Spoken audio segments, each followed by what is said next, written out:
तो चलिए फ्रेंड्स, आज हम इस बुक के उस चैप्टर को पढ़ेंगे, फोर्थ चैप्टर को, और फोर्थ चैप्टर को ही हम कंक्लूड भी करेंगे। क्योंकि जैसे कि हम operation of law of thought हम समझ रहे थे कि किस प्रकार से प्रक्रिया होती है, हमारे विचार जो पैदा होते हैं वो प्रकटीकरण के रूप में जो मैनिफेस्ट होते हैं, जो बाहरीकरण होता है, जो हमें दिखता है, महसूस होता है, वो किस तरीके से होता है, मतलब माइंड टू मैटर किस तरीके से होता है। तो परसिवल जी ने इसको बहुत ही विस्तृत रूप से बताया है, पर हम उसका वही पार्ट समझने की कोशिश करेंगे जो अपनी प्रैक्टिकल लाइफ में हम अप्लाई कर सके। पहले मैं थोड़ी सी पीपीटी दिखाना चाहूंगी ताकि आपका पिछला वाला जो भी हमने पढ़ा था अपने इन वर्ड्स के बारे में, उनके बारे में आप लोग को फिर से और अच्छे से समझ में आ जाए। तो मैं पीपीटी शेयर कर रही हूँ। जैसे कि हम जानते हैं कि सिर्फ हम पृथ्वी पर रहते जरूर हैं, पर हम चार और दुनिया से कनेक्टेड रहते हैं। ऐसा नहीं है कि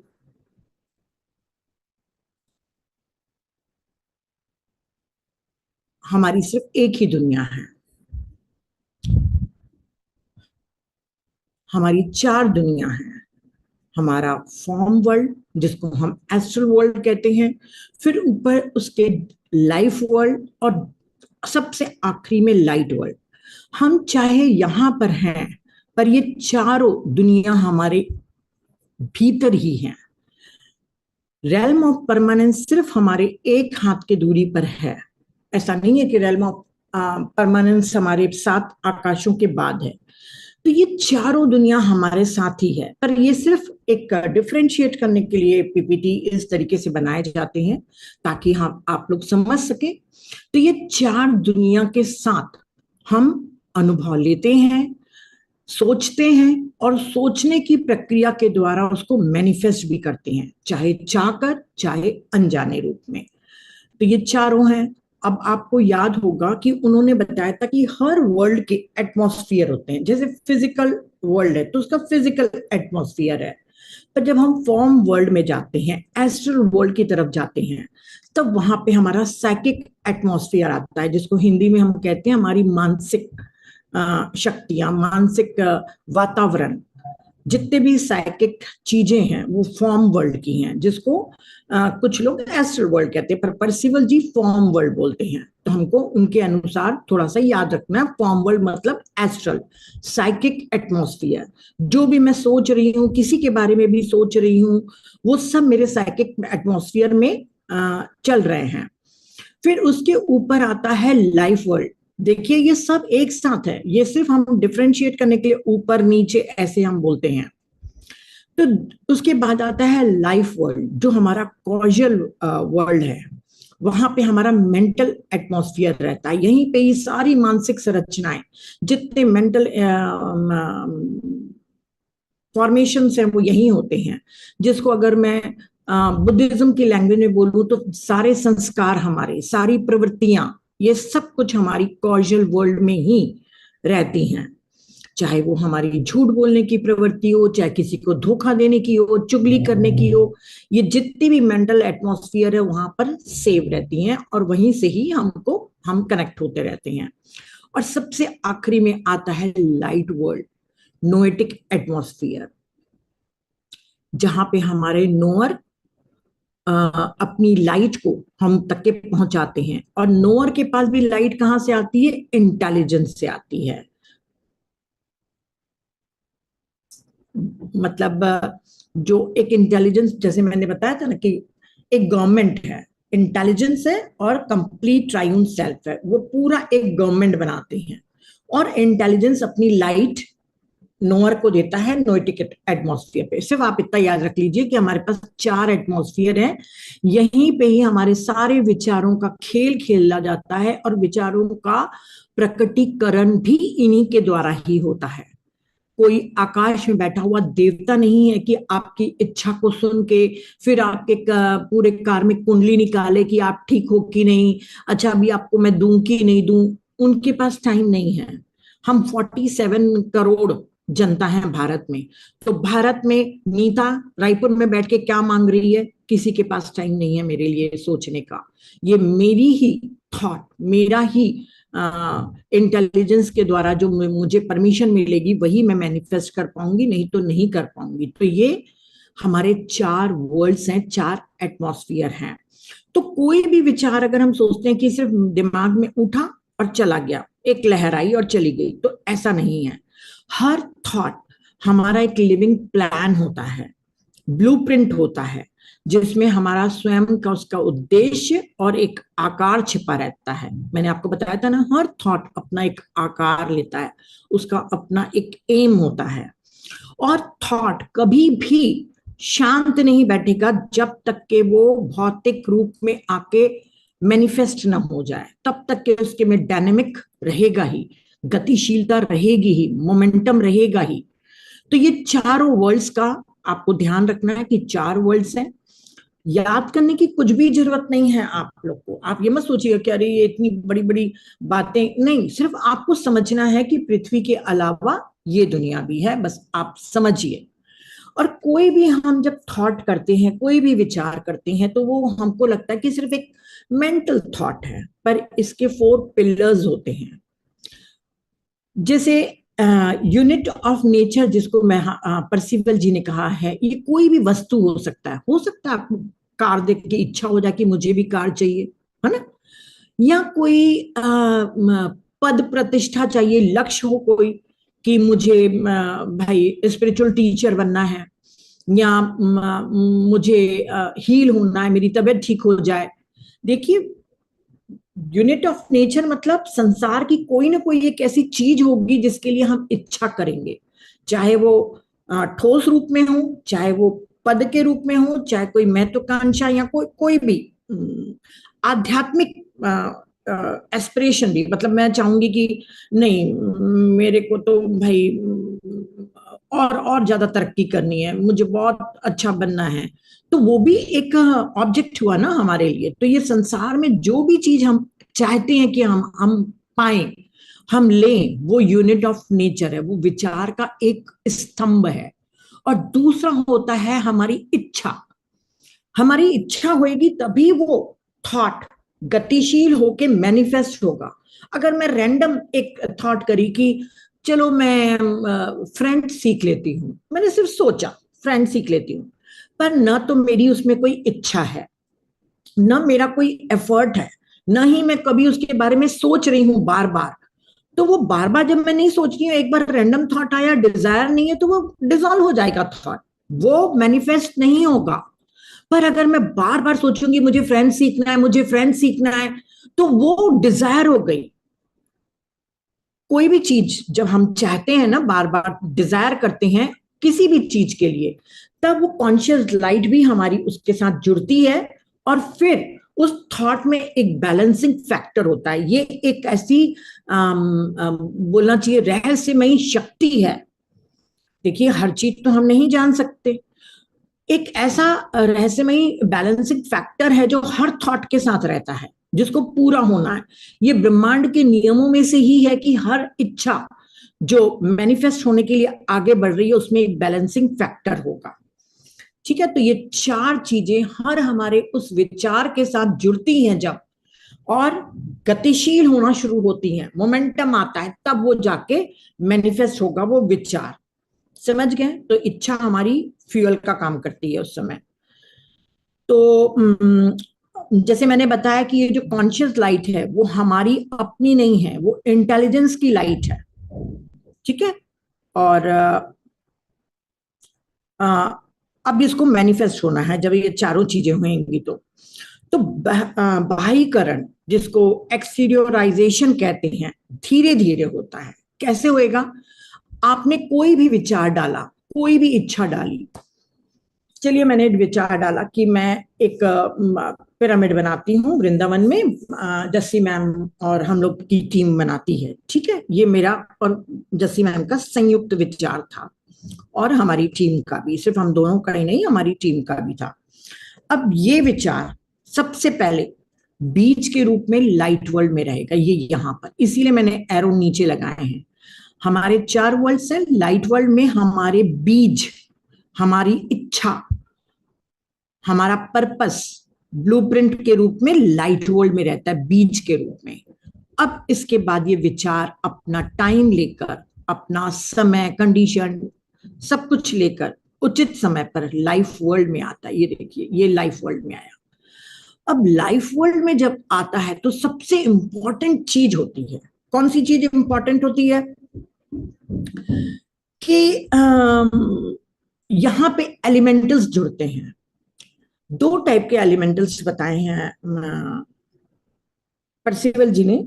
एक होते हैं लोअर एलिमेंटल्स, जैसे कि आपको पूर्णिमा जी ने पहले भी बताया है हम लोगों को कि एलिमेंटल बीइंग्स होते हैं, वो इंटेलिजेंस की सेना है। चलिए सेना नहीं बोलो, मजदूर बोल दो, ठीक है, वो ज्यादा अप्रोप्रिएट लगा मुझे वर्ड, है ना, तो मैंने मजदूर बोला। इंटेलिजेंस खुद काम नहीं करेगा, न ही हमारे पृथ्वी पे आके हमारी चीजों को साकार करेगा, पिरामिड को बनाएगा, इंटेलिजेंस तो नहीं करेगा। इंटेलिजेंस ने ग्रांट कर दिया कि ठीक है नीता और जैसे मैंने सोच रहे हैं पिरामिड, चलो ठीक है बनाओ, तो एलिमेंटल्स एक्टिव हो जाएंगे। कौन से? एक हायर और दूसरा लोअर एलिमेंटल्स।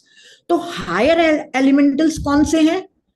एंजल, आर्कएंजल, और जितने भी हमारे जानते हो ना, गैब्रियल, राफेल, जितने आप लोग आर्कएंजल और वो सब जानते हो, अभी 2-3 के ही मुझे याद आ रहे हैं, गैब्रियल और भी बहुत सारे हैं, है ना, बहुत प्यारे प्यारे हमारे एंजल्स हैं जो इस दुनिया के संचालन का काम कर रहे हैं। अब ये आर्कएंजल्स लाइफ वर्ल्ड में एक्टिव हो जाएंगे, ठीक है, इंटेलिजेंस की परमिशन आ गई, पिरामिड बनाना है।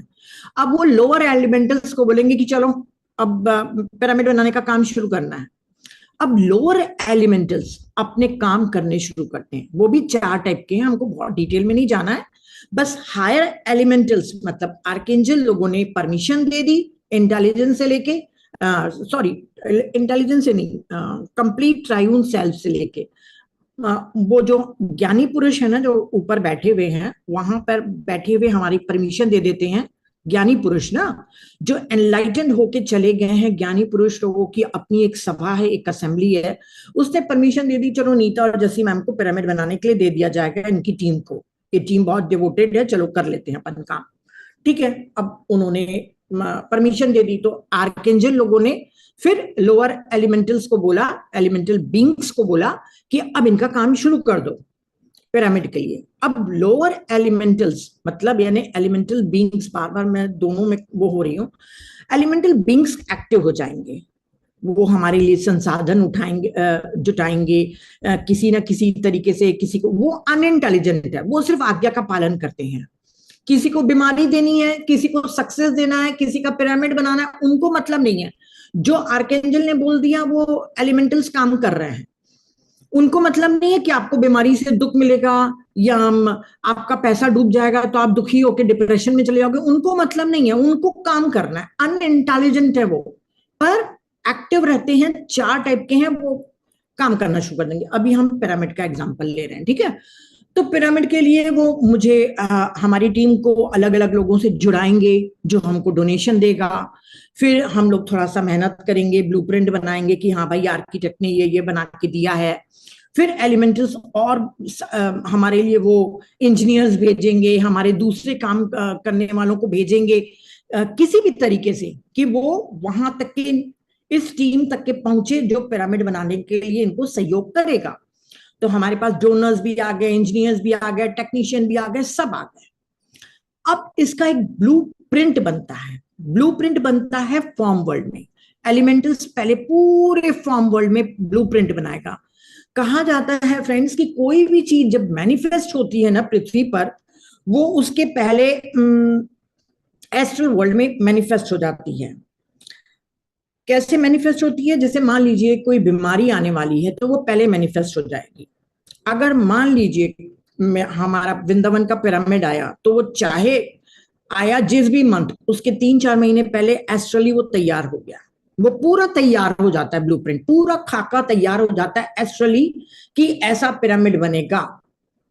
बस उसको मैनिफेस्ट करना रहता है फिजिकल वर्ल्ड में। तब फिर से एलिमेंटल बीइंग्स फिजिकल फॉर्म देंगे उसको, और डेंस करते जाएंगे और डेंस करते जाएंगे, और वो रूप में इस फिजिकल वर्ल्ड में पिरामिड के रूप में खड़ा हो गया। अब हम सोच रहे हैं कि भाई मैंने और हमारी टीम ने मिलके बनाया, पर उस टीम के अलावा कितने आर्केंजल्स, कितने मास्टर्स, जो मैं ट्राइयून सेल्फ बोल रही हूँ, कंप्लीट ट्राइयून सेल्फ, मतलब कितने ज्ञानी पुरुषों ने उसको परमिशन दिया, फिर आर्केंजल ने ऑर्डर किया, फिर ये एलिमेंटल बीइंग से बनाया। तो हम तो एक उस पिरामिड का एक छोटा सा पार्ट है, पर हम सभी को अहम हो जाता है कि मैं कुछ हूं।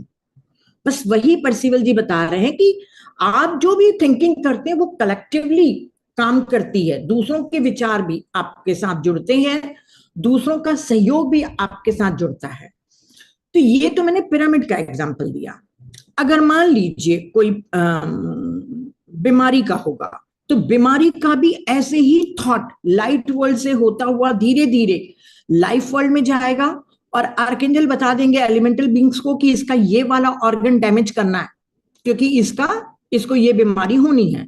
वो फॉर्म वर्ल्ड में पहले मेरी मेरी नहीं बोलना चाहिए, किसी की भी, जिस भी पर्सन की जिस ऑर्गन को डैमेज करना होगा, पहले वो फॉर्म वर्ल्ड में डैमेज कर देगा, उसकी ब्लूप्रिंट तैयार हो जाएगी, उसकी किडनी खराब है, उसका लिवर खराब होगा, उसको ये बीमारी होने वाली है, सब कुछ।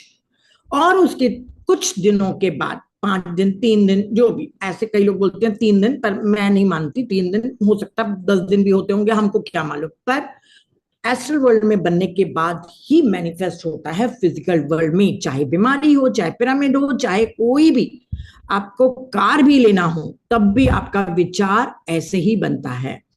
चाहे कोई ऑर्गेनाइजेशन खड़ी करनी हो, एक पहले थॉट बीज के रूप में लाइट वर्ल्ड से होता हुआ सब लोग के सहयोग से फिजिकल वर्ल्ड में मैनिफेस्ट होता है। मेरे ख्याल से आप लोग समझ गए होंगे। अब है कि ये चीज हम लोग को समझनी है कि जो हमारा इनर मेंटल एटमॉस्फियर है, वो क्लाइमेट है हमारे दुनिया का, जो मेरा अंदर का मानसिक वातावरण है, साइकिक का मेरा जो मेंटल एटमॉस्फियर है, साइकिक नहीं मेंटल, वो क्लाइमेट है कि कौन से बीज कब बोएगा, मतलब कब फलेंगे। देखिए आम का अपना एक सीजन है, आम के सीजन में दूसरे फल नहीं आते, है ना, दूसरे कोई भी एक फल ले लो जो दूसरे टाइम में आते हैं। तो हर फ्रूट का अपना एक सीजन है जो उगता है, जब कंडीशन सही हो, जब टाइम हो, स्थिति हो, सब कुछ, तभी वो मैनिफेस्ट होगा, मतलब होगा पूरा। सेम हमारा क्लाइमेट ऐसा ही है। अगर मैंने बीज आम के बोए हैं, तो वो आम का फल आएगा मेरे पास, पर कब आएगा, कितनी देर बाद आएगा, वो कोई तय नहीं है, पर वो मैनिफेस्ट होगा। और जब भी मैनिफेस्ट होगा वो आम का बीज ही देगा, आम का फल ही देगा। पर मेरे अंदर मेंटल एटमॉस्फियर में मैंने मान लो किसी के लिए बुरी भावना कर दी कि उसको चोट लग जाए, उसका कुछ बुरा हो जाए, तो वो मैंने सोच के, मेरी इच्छा हुई कि उसको पनिशमेंट मिले, भगवान से उसको पनिशमेंट मिले, मेरे साथ उसने बुरा किया, हमने उस किसी के लिए दुर्भावना की, वो बीज के रूप में तो लाइट वर्ल्ड में गया, पर जब मैनिफेस्ट होके आएगा तो मैं ही रहूंगी सेंटर। छोड़ा मैंने है थॉट को, तो थॉट भी मेरे पास ही आएगा मैनिफेस्ट होके, तो वही मेरे साथ घटित होगा। हर चीज पहले एस्ट्रल वर्ल्ड में बनती है, फिर फिजिकल वर्ल्ड में बनती है। हमारा मेंटल एटमॉस्फेयर क्लाइमेट है कि हमको क्या मिलने वाला है, हमने जो बोया है वही मिलेगा। करेले के बीज बोगे तो करेला ही मिलेगा, कभी किसी के साथ कुछ गलत किए होंगे या कुछ चोट पहुंचाए होंगे तो आपको भी एक्सीडेंट के रूप में मिलेगा। ये सब आप लोग काफी हद तक के जानते हैं, पर पर्सिवल की लैंग्वेज से हमको इस बार समझना है। तो इस तरीके से हुआ। अब ये जो एक्सटीरियराइज होता है, कोई भी विचार भौतिक रूप में होता है, जब मैनिफेस्ट हो जाता है, तब परसिवल जी कहते हैं बैलेंस होना जरूरी है। जो भी चीज आपको मिल रही है ना, फिजिकली, मेंटली, साइकिक और नोएटिक, इस चारों रिजल्ट से आपको पूरा बैलेंस करना है। थोड़ा सा आपको लगेगा कि ये कैसे बैलेंस होगा, कैसे नहीं, तो मैं थोड़ा सा एक एग्जांपल लेके बताऊंगी आगे चल के। फिर बस मैं यही बता रही हूँ कि थॉट से हम रियलिटी तक के कैसे पहुंचते हैं। तो परसिवल जी बोलते हैं कि आपका शरीर एक रिफाइनरी, स्पिरिचुअल रिफाइनरी है, मतलब आध्यात्मिक कारखाना है आपका शरीर। और वहां पर आपके थॉट को प्रोसेस करके आपके रूप में आपके सामने मैनिफेस्ट किया जाता है। किस रूप में आता है आपका थॉट वापस? कभी घटना के रूप में आएगा, कभी लगेगा अरे ये एक्सीडेंट क्यों हो गया, अरे ये इंसान मेरी लाइफ में क्यों आ गया, है ना, होता है। या मेरे को मनी लॉस क्यों हो गया, या मेरी तबीयत अचानक क्यों खराब हो गई। कोई भी इवेंट, कोई भी सिचुएशन के रूप में या कोई भी वस्तु के रूप में अचानक आपको धन लाभ मिल सकता है, अचानक आपको कोई पैसे दे सकता है, या आपके घर में कोई चीज आ सकती है। जो भी चीज आप सुख दुख दोनों में इंक्लूड करिएगा, एक एक चीज को अलग अलग मैं नहीं बता सकती, तो वो आता है, उसको बैलेंस करना रहता है। तो कैसे बैलेंस करना है? अच्छा, हमारी जितनी आदतें हैं वो भी इसी में ही आती हैं, और हमारी हेल्थ, हर हर चीज है। और इन सब का जो ये प्रोसेस चल रहा है ना, तो परसेल जी कहते हैं कि जो आपका ब्रेथ फॉर्म है ना, वो मेन कोऑर्डिनेटर का काम करती है। अब कैसे हमारा ये तीनों में बैलेंस होएगा? क्योंकि हमको तो लगता है कि भाई हम तो सुख ही सुख चाहते हैं, ये दुख क्यों आ गया? अच्छा, सुख भी आया तो सुख से मैं क्या बैलेंस करूंगी? तो जैसे मान लीजिए, एक मिनट,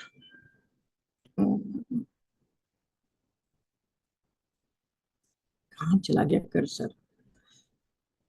एक मिनट में रुक के आप लोग को कुछ समझाना चाह रही हूँ। हमको लगता है कि जो भी हमारे दुख हैं वो हमारे को जबरदस्ती मिले हैं या किसी के अन्याय के कारण मिले हैं। तो परसिवल जी या कोई भी हम जो भी कर्म का पढ़ते हैं, तो सुख हो या दुख हो, वो हमारे पेमेंट्स हैं, हमको पेमेंट करना है।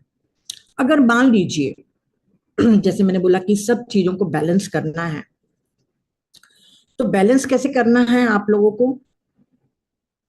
जैसे सुख मिला तो सुख से अपन क्या बैलेंस करेंगे? जैसे मान लीजिए मेरे को अच्छा घर है, मेरा अच्छा परिवार है, मैं सुखी हूं, तो मैं उससे क्या क्या लेसन सीखूंगी? क्या सीखना है मेरे को? मुझे ये सीखना है कि ये मेरे कोई ना कोई अच्छे कर्म, चाहे इस जन्म के हो चाहे पिछले जन्म के हो, उसके कारण मिला है। मुझे उससे अटैच नहीं होना है। ये मेरा ये मेरा घर, ये मेरा प्रॉपर्टी, इन सब से अटैच नहीं होना है मुझे। और बिना अटैचमेंट के उसको भोगना है। कहते हैं ना, संसार में रहना पर उसमें लिप्त नहीं होना, उसमें डूब नहीं जाना। ये मैं को सुख से, हम सभी को सुख से सीखना है। और ये भी चीज वापस चली जाएगी, क्योंकि ये भी मुझे किसी न किसी कारण से मिली है।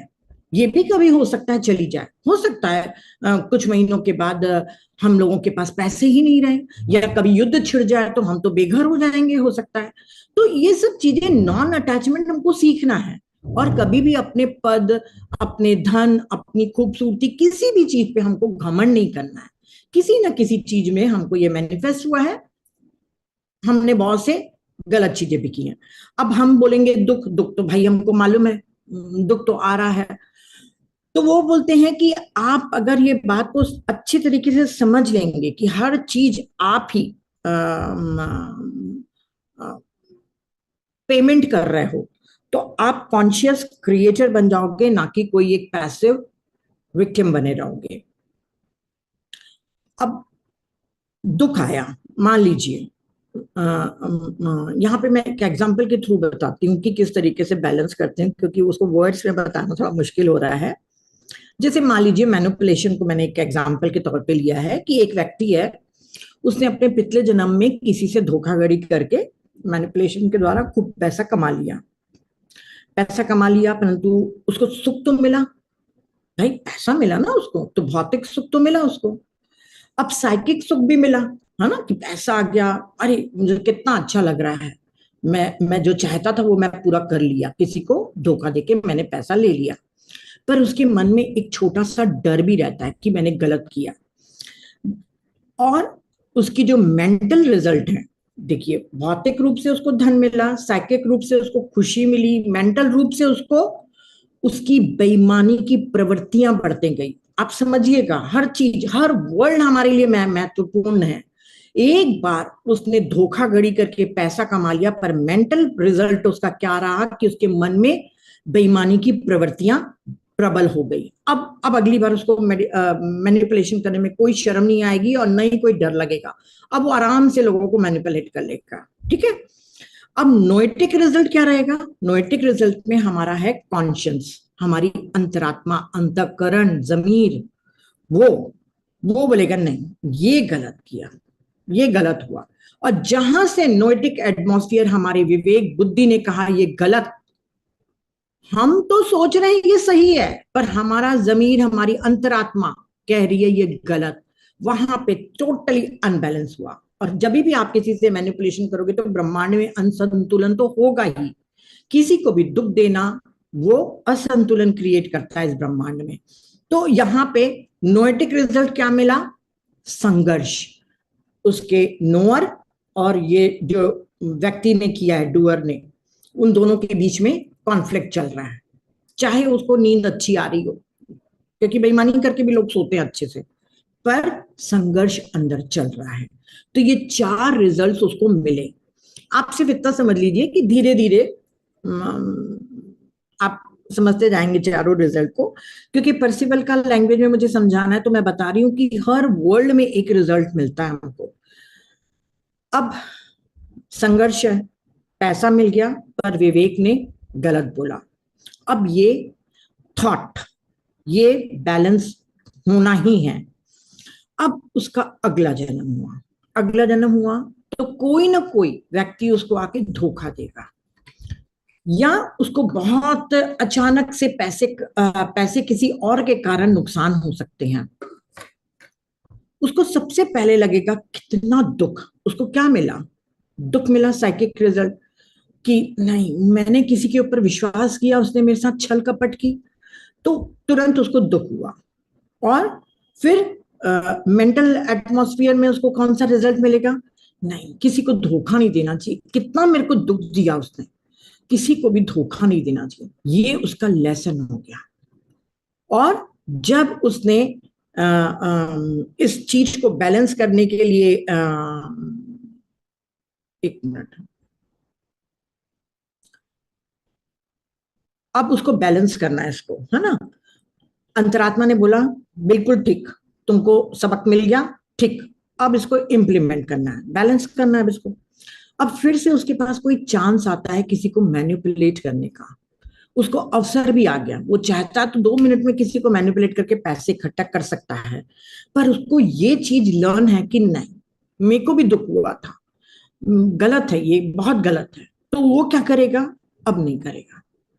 अब वो अपनी शांति से बोलेगा ठीक है, मेरे पास कम पैसे हैं, पर मैं हराम का पैसा नहीं खाऊंगा और चुपचाप से मैं रहूंगा, क्योंकि अब उसकी उस चीज से आसक्ति चली गई है, मैनिपुलेशन वाले मिलने वाले सुख से वो छोड़ दिया। अब वहां पर उसका थॉट बैलेंस हो जाएगा। जब वो इंप्लीमेंट कर लेगा तब वो टोटली बैलेंस हो जाएगा।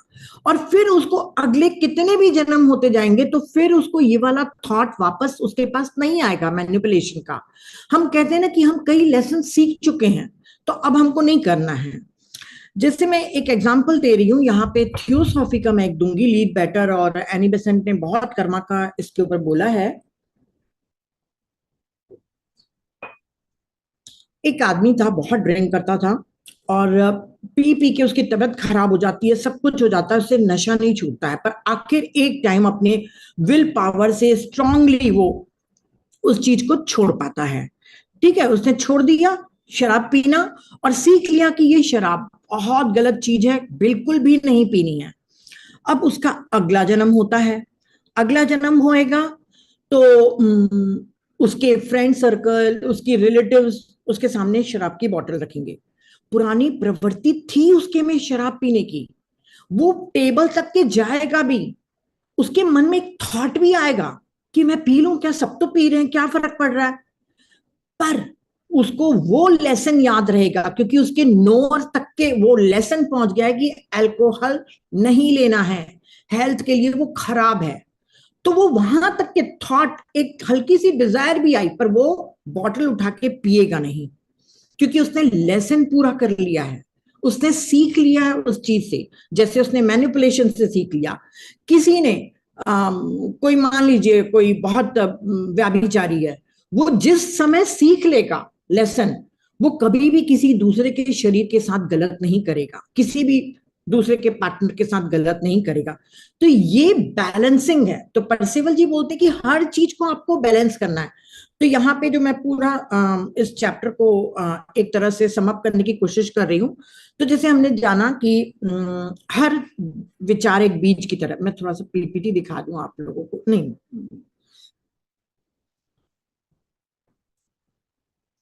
मुझे ये दिखाना था, मैं दिखाना भूल गई आप लोगों को कि जब भी हमारा एक्सटरलाइज होता है ना, क्या बोलना चाहिए, कोई भी विचार जब मैनिफेस्ट होता है, तब हमारे भीतर चार चीज, ये देखिए, ये एजेंसी ऑफ कॉस्मिक लॉ में बनाई थी।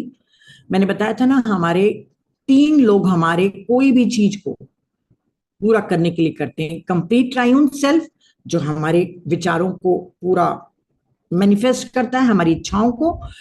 अपर एलिमेंट्स मतलब आर्केंजल, और ये इंटेलिजेंस भी, और अपर एलिमेंटल्स, आर्केंजल्स लोग एलिमेंटल बींग्स को भी बोलते हैं। ठीक है, जब भी कोई विचार प्रकट होता है तो चार चीजें हमारे में प्रोड्यूस होती हैं। फीलिंग, सुख है, दुख है, इमोशन, सेंसेशन। खुशी की उत्तेजना होती है ना, और दुख की भी उत्तेजना है, हर एक की उत्तेजना है शरीर का, अलग अलग ऑर्गन्स में होता है। डर होता है तो नाभि में होता है, खुशी होती है तो हृदय एकदम भरा रहता है। तब तो आप सब लोगों से वादे कर लोगे खुशी में, हाँ मैं ये कर दूंगा, मैं वो कर दूंगा, है ना। हम लोग ऐसे करते हैं कि नहीं करते हैं। तो उस समय हमारे कोई भी जब चीज प्रोड्यूस होती है, मतलब बाहरीकरण हमारे थॉट का होता है, मैनिफेस्टेशन, तो ये चार चीजें होती है। और चौथा है मेंटल रिएक्शंस। ये जो चीजें हैं, इसी को ही हम बोलेंगे प्रवृत्ति, पैटर्न्स, संखारा, जो आप बोलना चाहो, संस्कार, सब यही है। और तब हमारी बैलेंस होती है, जैसे मैंने अभी आप लोग को बताया, क्योंकि पीपीटी मैंने बंद कर दिया था। तभी बैलेंस होती है जब हमको कोई भी चीज की जो हमने डिजायर की थी, जो भी हमने इच्छा की थी, वो विवेक बुद्धि के साथ मिलकर उस चीज से हम लेसन सीख लेते हैं, नॉलेज मिल जाता है। और हमारा एक्शन, जो हमने काम किए थे, जैसे मैनिपुलेशन का मैं एग्जांपल दूं, तो मैनिपुलेशन का उसका एग्जाम्पल था, वो डिजायर थी कि मैं लोगों से धन छीन के खींचूं, है ना। पर धीरे धीरे उसके कॉन्शियस ने उसको समझाया, कि अंतःकरण ने समझाया कि किसी को धोखा देना गलत है। और ये उसको नॉलेज आ गया, लेसन ले लिया उसने कि अब मैं किसी को भी धोखा नहीं दूंगा। और उसने इम्प्लीमेंट कर दिया कि उसके पास अवसर भी था, तब भी वो किसी को धोखा नहीं दिया। तो जब ये चारों चीजें एक एग्रीमेंट के थ्रू आती हैं, नोअर, थिंकर और डूअर का, तब जाके ये बैलेंस होता है थॉट। हाँ, तो यहाँ पर मैं थोड़ा सा समअप करके, जो मैं चाहती हूँ कि इस पूरे मेन का मैंने एसेंस निकाला था। याद रखिएगा, आपका कोई भी जो डिजायर के साथ, जो जिसको एक्टिव थिंकिंग बोलती हैं पूर्णिमा जी, जो हमारी डिजायर के साथ है थॉट, वो एक बीज के समान है। कभी ना कभी घटना, परिस्थिति, व्यक्ति, अवसर, सुख दुख के रूप में हमारे आएगा। कोई भी व्यक्ति हमारे लाइफ में भी एंटर ऐसा नहीं कर पाता है। और बैलेंस जब तक के नहीं होगा, तब तक के थॉट एक्टिव रहेगा। और जो हमारी अंतरात्मा है, वही बैलेंस करने की शक्ति है। देखिए, बैलेंसिंग, जो बैलेंसिंग फैक्टर बोल रहा है, वो और अंतरात्मा अलग अलग है। अंतरात्मा बैलेंस करने के लिए प्रेरित करती है। वो ये नहीं बोलती कि अच्छा ये तुम क्यों काम कर रहे हो, ऐसा मत करो। वो लंबा चौड़ा कोई आंसर नहीं देती। आपने रिश्वत लेने के लिए हाथ बढ़ाया, किसी के साथ छल कपट करने के लिए सोचा, तभी आपके अंदर से एक आवाज आएगी, नहीं। आप किसी को चोट पहुंचाना चाहते हो, तो कॉन्शियस आपको जवाब देगी, नहीं। वो लंबे चौड़े आपको प्रवचन नहीं देती है, जैसे मैं भी प्रवचन दे रही हूं वैसा प्रवचन नहीं देगी। वो सिर्फ आपको एक छोटा सा आंसर देगी, नो। और अगर आप अच्छा काम कर रहे हो, तो आपके अंदर से उसकी स्वीकृति, यस, आपको पता चल जाएगा कि ये मुझे करना चाहिए। क्योंकि हम खुशी के रूप में देखते हैं कि जिस भी चीज में खुशी मिल रही है, उसमें हमारी अंतरात्मा की स्वीकृति है। और जहां पे भी हमारे मन में एक बार भी ये अंतरात्मा आवाज दे रही है तो हमको रुक के सुनना है। और सुनेंगे कैसे? 60,000 विचारों में कैसे सुनेगा इंसान? भाग रहा है, सारा टाइम दुनिया में भाग रहा है, पूरे टाइम मीडिया में बैठा हुआ है, कैसे करेगा? मेडिटेशन करके, अपने थॉट्स को कम करके, अपनी ज्ञान को बढ़ा के, भाई धम्म करो, मतलब धम्म को सुनो, मतलब कोई भी अच्छी चीजें, एनलाइटेड मास्टर्स की टीचिंग को सुनो, सज्जन सांगत्य करो, मेडिटेशन करो, अच्छी अच्छी बुक्स पढ़ो। उससे आपकी जो अंतरात्मा से जो आपका बोलते हैं ना अंतःकरण है, वो आपका खुलता है। टॉरकॉम की लैंग्वेज में समझाती हूँ, ये हमारा लोअर माइंड है जो संसार में काम कर रहा है, एक हायर माइंड है, दोनों के बीच में एक पतली सी एक फोन की लाइन बनी हुई है, समझ लीजिए, ठीक है। अब वो फोन की लाइन घर घर घर घर घर घर करके आवाज कर रही है, क्योंकि हम तो पूरे समय दुनिया में लगे हुए हैं। पर जब आप मेडिटेशन करते हैं और अपने विचारों को कम करते जाते हैं, तब वो फोन की जो लाइन है ना, आपको बिल्कुल कम्युनिकेशन अच्छे से होगा। मेडिटेशन के टाइम में और सोने के समय हमारा कम्युनिकेशन पूरी तरीके से खुल जाता है, और हम कितना याद रख पाते हैं और कितना अपनी खुली आंखों से समझ पाते हैं, वो हमारी विवेक बुद्धि को बढ़ाना उसके लिए आवश्यक है, ताकि हम आप समझो और पेमेंट करो। और याद रखना, पेमेंट करना ही काफी नहीं है। सुख मिला, पेमेंट कर आप कर रहे हो, भाई ठीक है, पर मैंने कहा अनासक्त रहना है। दुख मिला, दुख मिलने से मुझे क्या सीख मिली इससे? अगर बीमारी हो गई तो मुझे ये सीख मिली कि भाई मेरी लाइफस्टाइल गलत है, मेरी डाइट गलत है, मेरा थिंकिंग पैटर्न गलत है, मैं तो लोगों के बारे में गलत गलत सोच रही हूँ, तभी तो मेरी तबीयत बार बार खराब हो रही है। मतलब अपने अंदर आपको इंट्रोस्पेक्शन करना है कि मैं कहाँ कहाँ पे गलत हूं। अभी आगे चल के बताएंगे, शॉर्ट में बताऊंगी, तो आप समझ गए ना। मैं थोड़ा जल्दी बताती हूँ क्योंकि टाइम हो रहा है। तो जब तक कि आप लेसन नहीं सीखेंगे, बैलेंस नहीं होगा, और हमारे विचार बार बार लौटते हैं। जब तक कि आप लेसन नहीं सीखोगे, वही पैटर्न आपको बार बार आपके पास आते रहेंगे। मैं फटाफट एक एग्जांपल देके समझा रही हूँ कि एक लड़की है, बहुत पॉजिटिव है और बहुत कंट्रोलिंग पावर है उसका। वो सबको कंट्रोल करना चाहती है, माँ को, पिताजी को, लवर को, फ्रेंड लोग को, सबको कंट्रोल करना चाहती है। अब उसका सबसे पहले जब लवर का बनता, देखिए माँ बाप तो सह लेते हैं ना, फ्रेंड लोग भी सह लेते हैं, अब लवर तो नहीं सहेगा, लवर तो भाग गया। अब ब्रेकअप हो गया। अब ब्रेकअप हुआ तो उसको क्या सीखना चाहिए था कि सब लोग मुझसे नाराज रहते हैं तो शायद मेरे में कोई गलत है, मैं शायद कंट्रोलिंग कर रही हूँ लोगों को। नहीं सीखी, दूसरे रिलेशनशिप में गई। वो वाला थॉट जो अनबैलेंस रह गया था, है ना, कि मेरे को किसी के ऊपर आधिपत्य नहीं जमाना है, दूसरे रिलेशनशिप में गई, वहां पे भी उसको फिर से लवर छोड़ के भाग गया। ऐसे 3-4 ब्रेकअप हुए, तब भी वो बोल रही है मेरे पेरेंट्स खराब है, वो मेरे लवर्स खराब है, मेरी किस्मत खराब है, दुनिया ही मतलबी है, सब कुछ गलत है। ये जो बिलीफ सिस्टम हम सबके बने हुए हैं ना, वो सबको तोड़ना है। ये बिलीफ सिस्टम भी हमारे अनबैलेंसिंग फैक्टर हैं जिनको बैलेंस करना है। तो अब जब वो समझ जाएगी कि नहीं, मैं ही गलत हूं, कुछ मेरे में ही गड़बड़ है, तब जाके वो बैलेंस करेगी और अपने रिलेशन सुधारेगी, अपने पेरेंट्स से, अपने लवर्स से, अपने फ्रेंड्स लोगों से। तब उसने वो बैलेंस कर दिया। अब इस जन्म में और अगले कितने भी जन्म होंगे, उसके पास ये वाला सिचुएशन नहीं आएगी।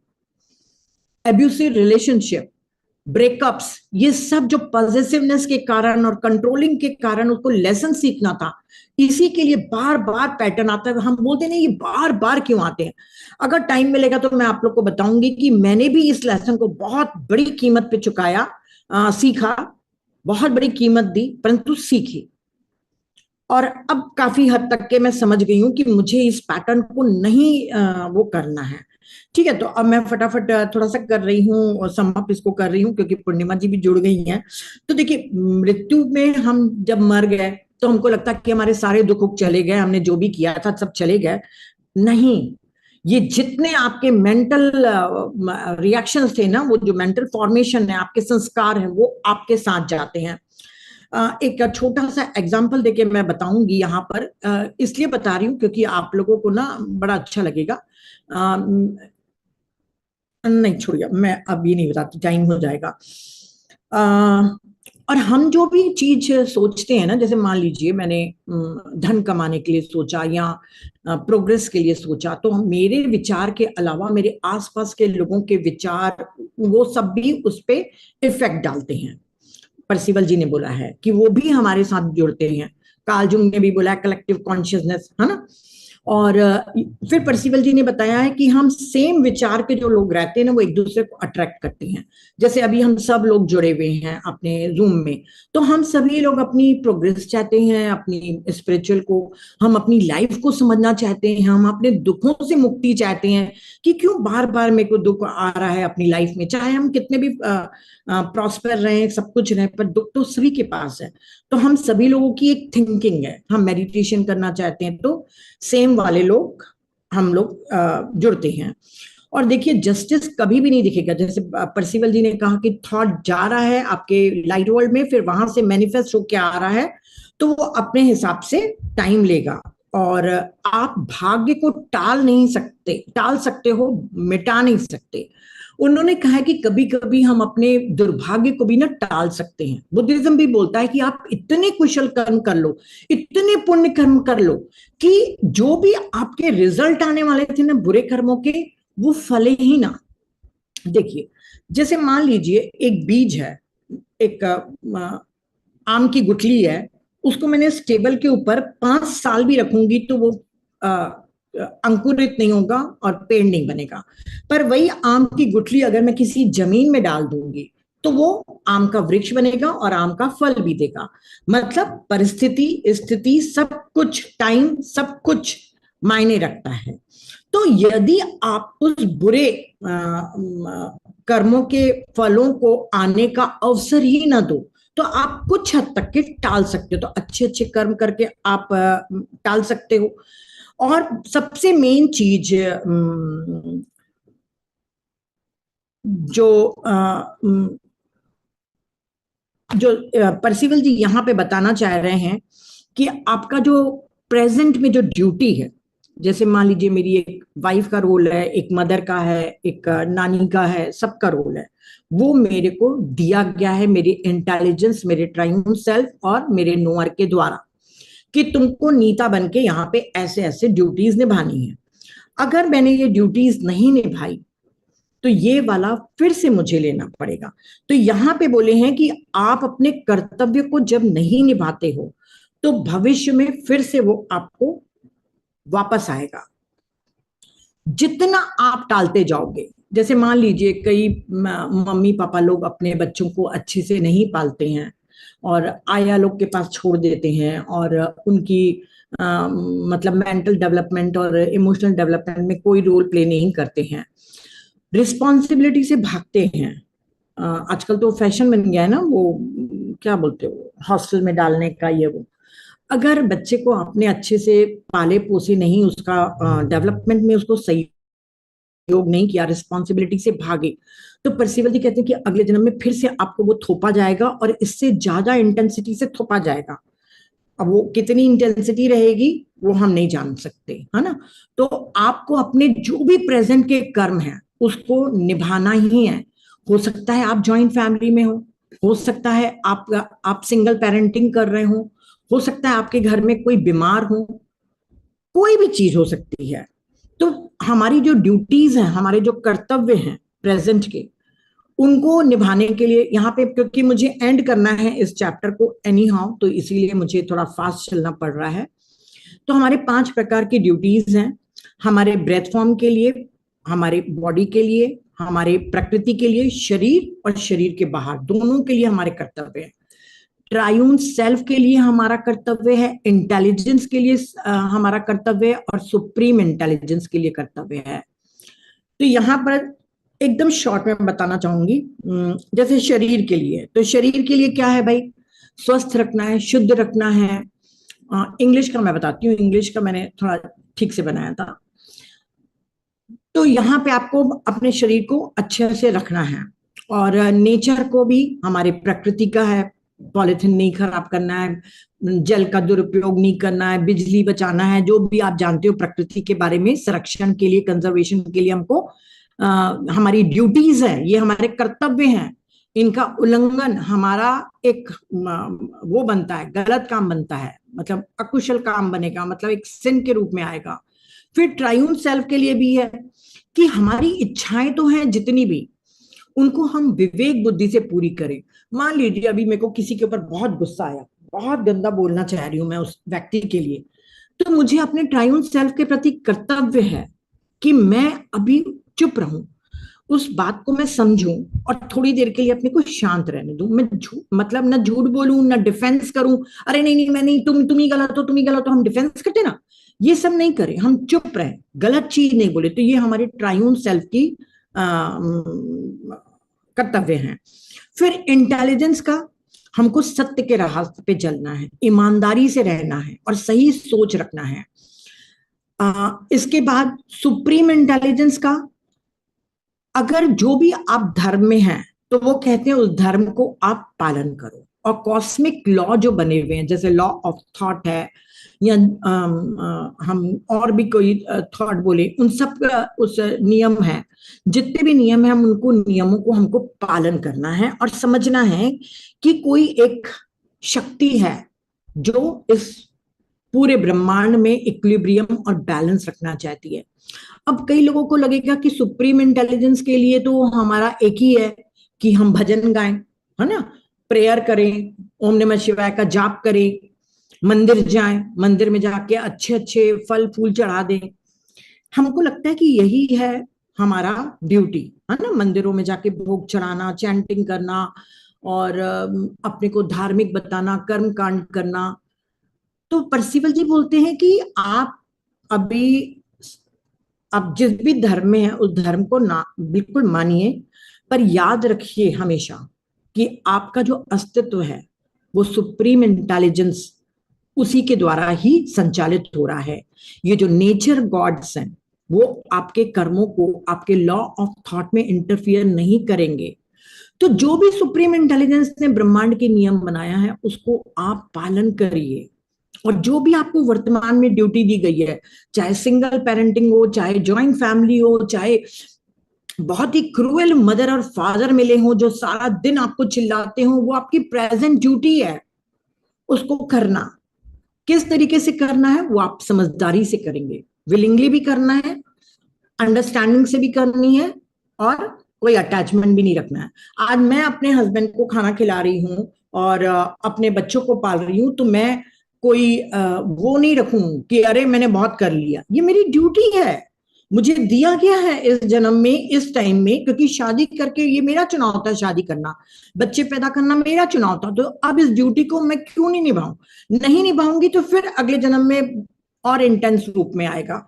तो यहाँ पर मैं ये वाला खत्म कर रही हूँ। हाँ, शरीर के लिए आप समझ गए, स्वस्थ रखना, शुद्ध रखना, विवेक और ज्ञान के अधीन करना, और इंटेलिजेंस है सत्य की तरफ आगे बढ़ना, सत्य बोलना। और झूठ बोलने वाले कई लोग, झूठ लोगों के लिए भी बहुत लिखा हुआ है इन्होंने, कि जो झूठ बोलते हैं उनको लगता है यार झूठ बोलने से क्या जाता है। कई लोग तो गीता के ऊपर शपथ रख के भी झूठ बोल देते हैं, परंतु क्या हो रहा है, उन्होंने अपनी ही कॉन्शियस लाइट को डिम कर दिया। जो उनके पास कॉन्शियस लाइट आ रही थी मेंटल एटमॉस्फेयर में, उसको डिम करते जा रहे हैं। इस जन्म में आपको हो सकता है फर्क नहीं पड़े, पर अगले जन्म में आपको फर्क पड़ेगा। थियोसॉफी इसमें बहुत ज्यादा बोलता है कि आपकी मेंटल फैकल्टी, आपके इस जन्म के सब ये जो 3 2 5 कर रहे हो ना, या झूठ बोल रहे हो, किसी को गलत शिक्षा दे रहे हो, ये सब आपको अगले जन्म में भोगना पड़ेगा। आपकी बुद्धि के अनुसार आपकी बुद्धि, मतलब आप जिस प्रकार की बुद्धि लेके जाते हो उसी प्रकार की बुद्धि लेके आते हो। अब देखिए, इसीलिए बोले कि झूठ बोलना बुद्धि के प्रकाश को झूठा कर देता है। पाप के लिए इन्होंने बहुत अच्छी चीज बोली थी। अच्छा, अभी पाप के लिए मैं 5 मिनट, पूर्णिमा जी मुझे 5 मिनट दीजिए। और आप लीजिए नीता जी, बहुत अच्छा लग रहा है मुझे सुनने। तो तो यहाँ पर उन्होंने कहा है कि जैसे हम बुद्धि के प्रकाश को रोकते हैं ना, इंटेलिजेंस के प्रकाश को हम रोक रहे हैं, झूठ बोल रहे हैं, सब कुछ कर रहे हैं, तो वो दिखता कैसे है।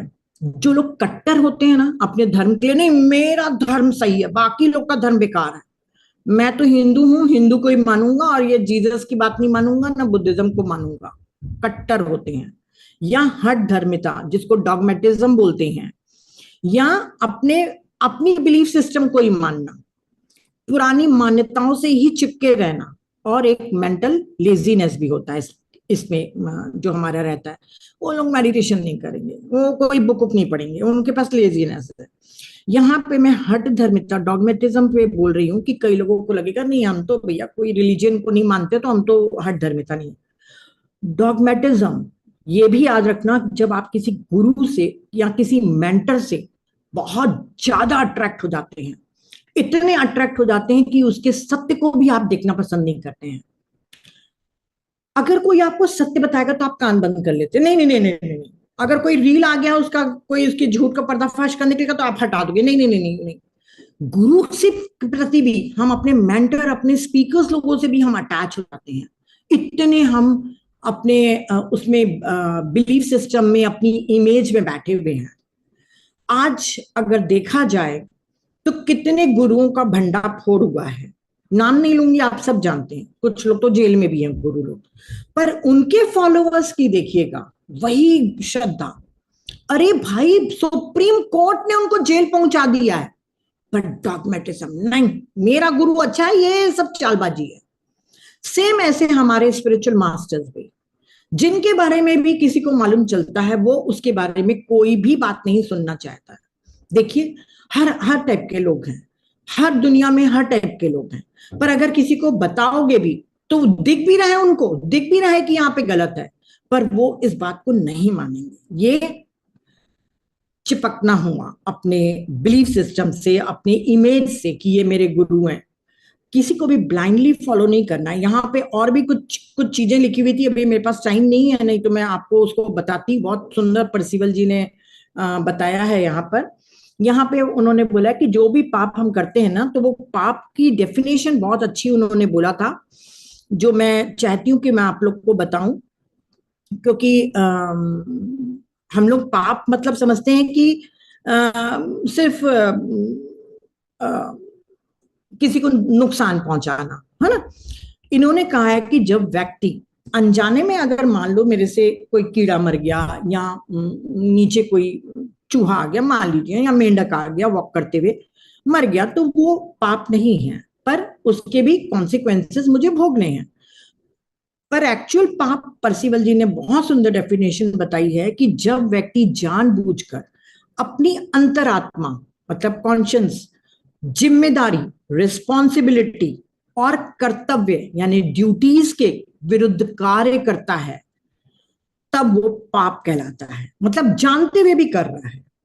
ड्यूटी क्या है, जैसे एक एग्जांपल के तौर पे मैं बता रही हूँ, ड्यूटी क्या है, मेरी ड्यूटी है भाई मेरे हस्बैंड के प्रति मैं लॉयल रहूं, किसी और दूसरे पुरुष के पास नहीं जाऊं, और अपने घर का ध्यान रखूं, बच्चों की सही परवरिश करूं, अगर मेरे इन लॉज मेरे साथ है तो मैं उनकी सेवा करूं, तो वो मेरी ड्यूटीज हैं। रिस्पॉन्सिबिलिटी क्या है, अपने अंडरस्टैंडिंग के अनुसार हमको समझना है। परिवार को जब मैं समझ रही हूँ तो उनका हर चीज, उनके अगर मान लो उनकी तबीयत खराब है या उनको कोई इमोशनल डिस्टर्बेंस हो रहा है तो मैं उनका ख्याल रखूं। अगर मान लो हमारे बीच में डिस्प्यूट हो गया और गलती मेरी है तो मैं उस चीज को सॉरी बोल के उसको डिसॉल्व करूं, रिश्ते को सुधारने की कोशिश करूं, रिश्ते को जीवंत रखने की कोशिश करूं। वो रिस्पॉन्सिबिलिटी है जब आप अंडरस्टैंडिंग से वो चीज को करते हो, अपने ड्यूटीज को। और कॉन्शियस क्या है, जो आपकी अंतरात्मा आपको बताती है गलत है या सही है। जैसे मैंने कहा था ना कि अगर गुस्से में मेरे को अपने पेरेंट्स को या अपने हस्बैंड को कुछ बोलना है तो मैं उस समय रुक जाऊं, या उनकी पीठ पीछे बुराई न करूं, किसी के पास जाके रोना धोना नहीं रहूं कि मेरी सासू माँ ऐसे कर रही है, मेरे ससुर जी ऐसे कर रहे हैं, तो ये मेरी अंतरात्मा का है। तो ये सब चीजें परसिवल जी ने बहुत सुंदर तरीके से समझाई हैं। हम शरीर के प्रति भी पाप करते हैं। कई लोग बहुत ज्यादा भोजन करते हैं, सारा दिन बिस्तर में पड़े हैं, कई लोग नशा करते हैं, कई लोग बहुत ज्यादा सेक्स में इन्वॉल्व रहते हैं, कई लोग झूठी गवाही देते हैं, झूठ बोलते हैं, मतलब शरीर के प्रति भी नहीं, ये वाला तो वो था। शरीर के लिए मैं जो बता रही थी उसमें झूठ नहीं आता है, सॉरी। अपने शरीर की सफाई नहीं रखते हैं, हेल्थ का ध्यान नहीं रखते हैं, ओवर ईटिंग करते हैं, ओवर सेक्स में इंडल्ज रहते हैं, और सुसाइड भी वो बॉडी के साथ आपका सिन है। और ट्राइउन सेल्फ के साथ भी है, जब आप झूठ बोलते हो, किसी को गलत शिक्षा देते हो। पाप का मतलब यहाँ पर इन्होंने ये बोला है, एक चीज जो मैं आप लोगों को बोलना चाह रही थी, मुझे बहुत अच्छी लगी, यही बात बुद्धिज्म में भी बोली जाती है। जैसे मैं एक एग्जांपल देके बता रही हूँ, बुद्धिज्म में भी बहुत अच्छे से बताते हैं कि पाप का मतलब ये नहीं कि आपने हाथ से खुद पाप किया तो वो हुआ। अगर आप किसी को गुमराह कर रहे हो तो वो भी पाप है। कैसे? जैसे मान लीजिए पूर्णिमा जी अपने घर में चूहे मारना चाहती है, ठीक है, वो केज लेके आई कि मैं केज में चूहे को फंसाऊंगी और मैं दूर में ड्राइवर के हाथ छुड़वा दूंगी।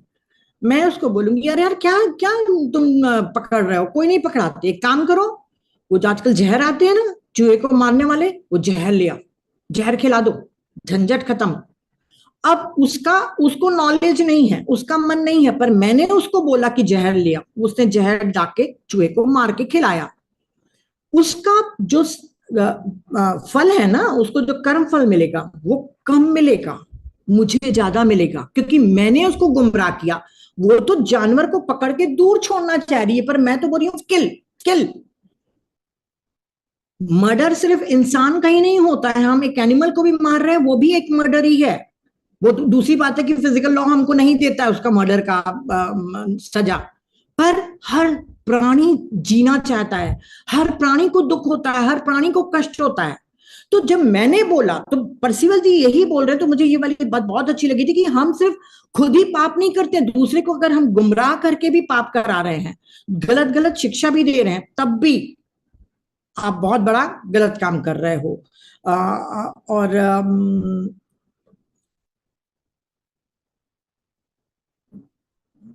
एक मिनट, सुप्रीम इंटेलिजेंस के लिए भी बोल दी कि सिर्फ प्रेयर नहीं करना है, और सुप्रीम इंटेलिजेंस के प्रति कर्तव्य भी ये है, बहुत अच्छा लिखा है इन्होंने, कि जैसे मान लीजिए आपके दुख आया आपकी लाइफ में, तो आपको लगना है कि दो रिएक्शन दे सकते हो, ये मेरे साथ क्यों हो रहा है, कोई जस्टिस ही नहीं है इस दुनिया में, सब मेरे साथ ही गलत हो रहा है। तब आपने सुप्रीम इंटेलिजेंस का अनादर किया, क्योंकि कॉस्मिक लॉ को आप नहीं जान रहे हो। आपके लाइफ में दुख अचानक नहीं आया है, 417 करोड़ में अकेले मेरे को नहीं ढूंढेगा भगवान की इसको ये पनिशमेंट दूं, समझ रहे हो। पर अगर आप बोलोगे कि ठीक है मेरे जीवन में ये दुख आया है, मैं अभी समझ नहीं पा रहा हूं कि क्या कारण है, जो भी कारण रहा होगा, पर कभी ना कभी तो मेरे से कुछ गलती हुई होगी, इसीलिए तो मैं दुख पा रहा हूं। तो आपने उस सुप्रीम इंटेलिजेंस के लिए कर्तव्य को निभाया। और जब आप कोई दुख को स्वीकार करते हो कि यस मेरा ही है, मैंने ही किया है, तब आपका वो बैलेंस हो जाता है। इतना सुंदर इन्होंने लिखा है कि आपको बैलेंस तभी होएगा जब आप स्वीकार करोगे, और बिना कोई शिकायत के, बिना ब्लेम गेम खेले हुए उसको बैलेंस कर दोगे, तो वो कभी भी दुख नहीं आएगा। वो वाला दुख का जो आपका बीज था ना, वो बैलेंस हो गया, वो चला गया, निकल गया। अब यहाँ पर परसिवल जी बताते हैं, लास्ट है, कि जो भी हम ये मैनिफेस्ट कर रहे हैं, चाहे किसी भी तरीके से, हमारी 4 प्रकार के भाग्य बनते हैं। हमको लगता है भाग्य एक ही है, पर इन्होंने 4 प्रकार के भाग्य बताए हैं, एक फिजिकल डेस्टिनी, एक साइकिक डेस्टिनी, एक मेंटल और एक नोएटिक डेस्टिनी। तो फिजिकल डेस्टिनी में क्या क्या है? बॉडी है, हेल्थ है, हमारी फैमिली है, वेल्थ है, आसपास का हमारा वातावरण है, और हमारी आयु संस्कार है। मैं कितनी आयु लेके आई हूं, वो मेरी फिजिकल डेस्टिनी है। साइकिक डेस्टिनी क्या होते हैं? हमारे इमोशंस। कई लोग देखोगे बहुत जल्दी जल्दी ट्रिगर हो जाते हैं, कई लोग को बहुत जल्दी जल्दी गुस्सा आता है, कई लोग पूरे समय चुगली करते हैं, कई लोग सिर्फ निंदा में रस लेते हैं। ये जो भी है, मैंने बताया ना, प्रवृत्तियां, ये साइकिक डेस्टिनी। दुख, कई लोग कितना भी आप दे दो उनके जीवन में खुशी खुश, वो सारा टाइम दुखी रहेंगे, वो भी उनकी साइकिक डेस्टिनी है। रिश्ते हमारे साइकिक डेस्टिनी है। मेंटल डेस्टिनी में है आपके थॉट्स, आपकी मान्यताएं, आपकी बुद्धि और आपकी मानसिक संरचनाएं, मेंटल पैटर्न्स। प्रवृत्तियां, और नोएटिक डेस्टिनी में आता है आपका हायर नॉलेज, जब आप कर्मों को अच्छे से समझने लग जाते हैं, स्पिरिचुअल इंसाइट और कनेक्शन टू लाइट, आपके अंदर ये वाली भावना आने लग जाती है कि हाँ, ये मुझे नहीं करना है और ये मुझे करना है, और ये अगर मेरे को इंट्यूशन आया है तो कोई पर्पस के लिए आया है। अब यहाँ पे मैं आप लोग को उस समय बताना भूल गई थी कि जैसे मैंने पिरामिड हम लोगों ने बना लिया हमारी टीम ने, है ना। अब मेरी हमारी पूरी टीम की रिस्पॉन्सिबिलिटी क्या है, ये मैं दो दिखा के छोड़ रही हूँ। ये अगली बार जब हम करेंगे ना फिजिकल डेस्टिनी, जब ये बताएंगी पूर्णिमा जी, तब आपको अच्छे से बताएंगी। ये मैंने ऐसे ही बना लिया था हिंदी में, कि हिंदी में भी दिखाऊंगी, पर टाइम ही नहीं मिला इतना सब कुछ बोलने के बाद। जैसे अब पिरामिड बना दिए क्योंकि हमारी इच्छा थी, हमने इच्छा कर ली, हमारे आर्कएंजल ने मदद कर दिया, हमारे पिरामिड बन गया। अब उसकी रिस्पॉन्सिबिलिटी, अगर मैं सोचूं चलो छोड़ो ना, मुझे क्या करना, बन तो गया, मेरा काम खत्म हो गया, मैं भग गई, ये रिस्पॉन्सिबिलिटी नहीं है। ये मेरी रिस्पॉन्सिबिलिटी है कि मैं उस पिरामिड के चीजों को सही रूप से, सुचारू रूप से चलने में सहयोग दूं। मैं कोई करता धरता नहीं हूं, जो भी हमारी टीम है मिलजुल के करेगी, और नए नए टीम के लोग जुड़ते जाएंगे और करते जाएंगे, पर करना है। अगर आप अपनी जिम्मेदारी से भाग गए, अरे ज्वाइंट फैमिली है भाग गए, पिरामिड बना के भाग गए, जो भी चीज भाग गए, उससे ज्यादा इंटेंस रूप में मिलेगा। और भी मैंने बहुत सारे एग्जाम्पल लिखे थे, परंतु अभी टाइम नहीं है। पता नहीं, मैं कोई चीज ढूंढना चाह रही थी, मुझे याद नहीं आ रहा मैं कौन सी चीज है। तो बस आखिरी में मैं यहीं पे कंक्लूड करूंगी कि आप ये मत सोचिएगा कि आपकी फिजिकल बॉडी भी आपको माँ बाप ने दी है, वो कोई आपकी हेरिडिटी नहीं है, आपकी खुद की बनाई हुई है। आपने जो सोचा है, जो आपने किया है, जो आपने बोला है, हर तरह से हम कर्म बनाते हैं, हर तरह से हमने विचारों को बीज के रूप में बोया है। वो आपकी बॉडी, आपका एटमॉस्फेयर, सब कुछ आप ही बना रहे हो। और जितना आप अपने ड्यूटीज के प्रति, जो बार बार वो कहते हैं कि प्रेजेंट ड्यूटी के प्रति, क्योंकि आपका ट्रायून सेल्फ, आपके नोअर, आपके थिंकर, आपके डूअर, इन तीनों ने इस रोल को चुना है। पूर्णिमा ने अपना रोल चुना है, मैंने अपना रोल चुना है, हम सब अपने अपने चीजों को करने के लिए आए हैं।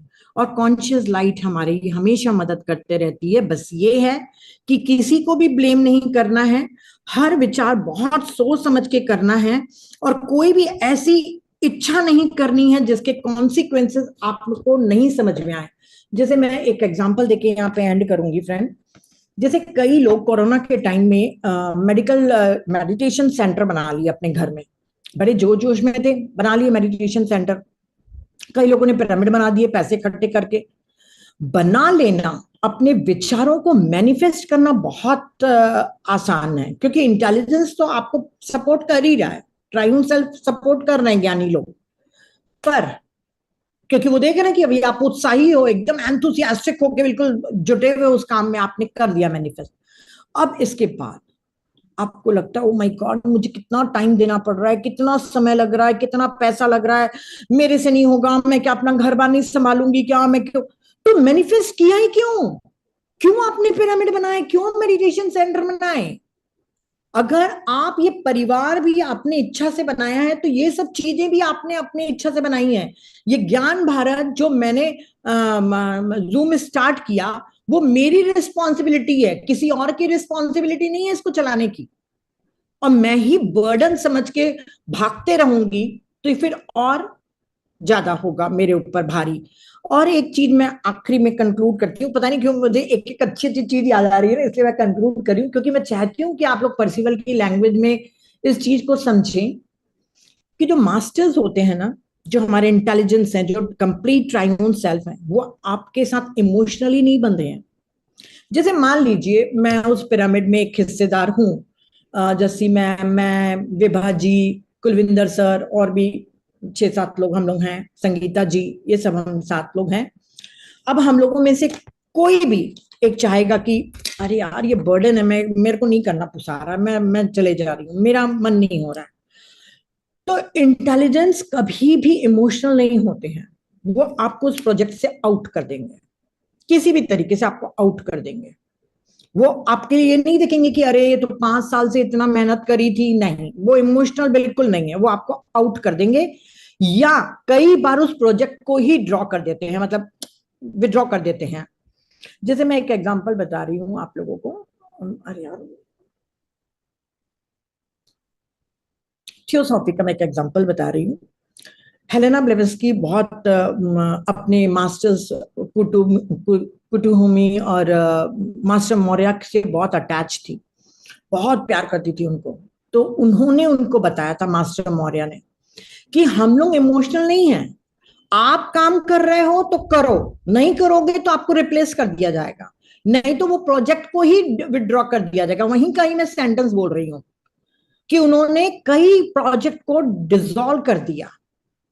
और हेलेना ब्लेवेस्की जो लेवल पे लेके गई थी थियोसॉफी को, हेलेना के बाद उसको मेंटेन नहीं कर दिया गया, तो वो दोनों मास्टर जो थियोसॉफी में नॉलेज दिया था, वो सारा एक तरह से समेटा गया या एक छोटे रूप में आ गया, वो सब लोग आप लोग जानते हो। तो जिस ऊंचाई पे पहुंचा था वो प्रोजेक्ट चला गया। तो इमोशनल नहीं है। तो आप कोई भी डिजायर करते हो, चाहे कार लेने की, चाहे पिरामिड बनाने की, चाहे किसी की भी डिजायर करते हो, आप सोचिएगा उसके कॉन्सिक्वेंसेस क्या है। कार अगर मैं मांग रही हूं तो पेट्रोल भराने के लिए पैसा है, चलाने के लिए मेरे पास ड्राइविंग एबिलिटी है, मतलब जो भी आप समझ रहे होंगे, रिस्पॉन्सिबिलिटी नहीं ले सकते तो उस डिजायर को मत लो, क्योंकि आपका हर विचार फिजिकल वर्ल्ड में आके मैनिफेस्ट होगा, पर उसके बाद की रिस्पॉन्सिबिलिटी आपकी रहेगी। Thank you, thank you, thank you, thank you.